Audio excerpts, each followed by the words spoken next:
മഞ്ഞിലും മിന്നിലും നിറഞ്ഞു നിൽക്കുന്ന ഒരു ക്രിസ്മസ് കൂടി വന്നണഞ്ഞു. അസമാധാനത്തിൽ സമാധാനം, ഇരുളിൽ വെളിച്ചം, അതാണ് ക്രിസ്മസ് സന്ദേശം.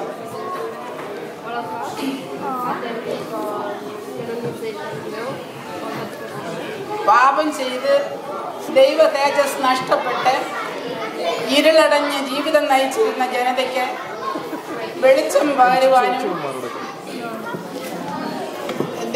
ദൈവത്തിങ്കിലേക്ക് ഉയർത്തുവാനുമായിട്ട് സ്വർഗത്തിൽ നിന്ന് ദൈവം മനുഷ്യനായി ഭൂമിയിലേക്ക് അവതരിച്ചു.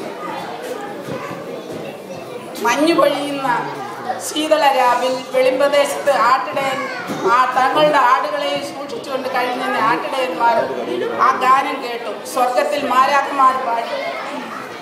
അത്യുന്നതങ്ങൾ ദൈവത്തിന് മഹത്വം, ദൈവപ്രസാദമുള്ളവർക്ക് ഭൂമിയിൽ മനുഷ്യർക്ക് സമാധാനം, നിങ്ങൾക്കായി ഒരു രക്ഷകൻ ദാവീദിന്റെ പട്ടണമായ ബേഥലേഹേമിൽ പുൽക്കൂട്ടിൽ ജാതനായിരിക്കുന്നു.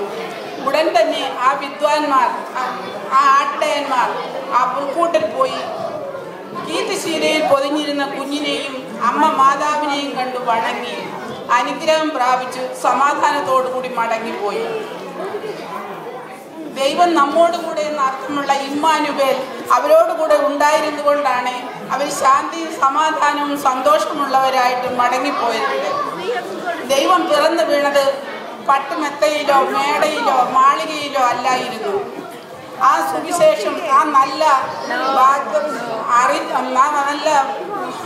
മംഗള വാർത്ത അറിയിപ്പിച്ചത് രാജാക്കന്മാരോടോ പ്രഭുക്കന്മാരോടോ അല്ലായിരുന്നു, പാവപ്പെട്ട ആട്ടിടയന്മാരോട്. പാവങ്ങളുടെ ഇടയിലേക്ക് ദൈവം ഇറങ്ങിച്ചെന്നു, പട്ടിണിക്കാരുടെ ഇടയിലേക്ക് ദൈവം ഇറങ്ങിച്ചെന്നു, ഊമപ്രാണികളുടെ ഇടയിലേക്ക് ദൈവം ഇറങ്ങിച്ചെന്നു. നാമും ഈ ആഘോഷവേളയിൽ യേശു കുഞ്ഞിന് ഉള്ളിൽ ഉള്ളവരായിരിക്കണം. ദൈവം നമ്മോടുകൂടെ ഉണ്ടായിരിക്കണം.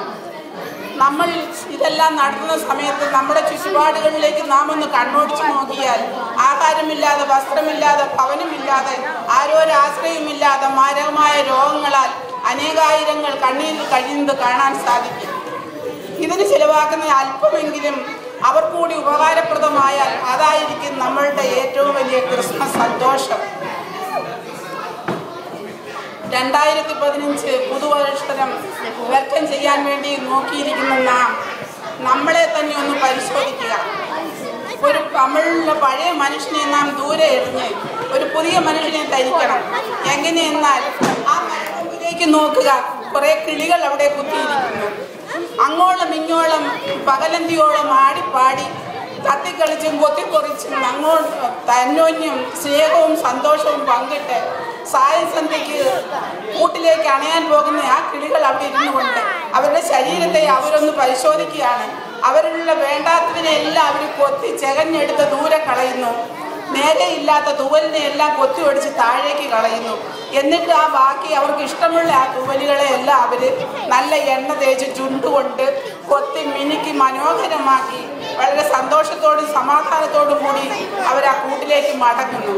അതുപോലെ നമ്മുടെ ഹൃദയങ്ങളെയും ഒന്ന് ചികഞ്ഞു നോക്കി അതിലുള്ള ഞാനെന്ന ഭാവത്തെ, ആ എന്ന ഭാവത്തെ ഒരു യസാക്കി മാറ്റി സന്തോഷമുള്ളവരായി, താഴ്മയുള്ളവരായി, സമാധാനമുള്ളവരായി പുതുവത്സരത്തിലേക്ക് നാം പ്രവേശിക്കണം.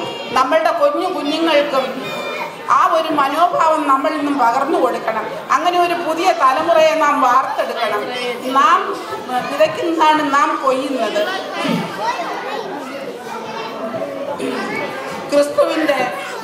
ക്രിസ്തുവിൻ്റെ പരിമളമായി, ദൈവത്തിൻ്റെ ചൈതന്യമായി തീരട്ടെ എന്ന് പ്രാർത്ഥിക്കുന്നു. ഒരു നല്ല സമാധാനവും സന്തോഷവുമുള്ള ക്രിസ്മസും പുതുവത്സരവും ആശംസിച്ചുകൊണ്ട് എൻ്റെ വാക്കുകളെ നിർത്തുന്നു.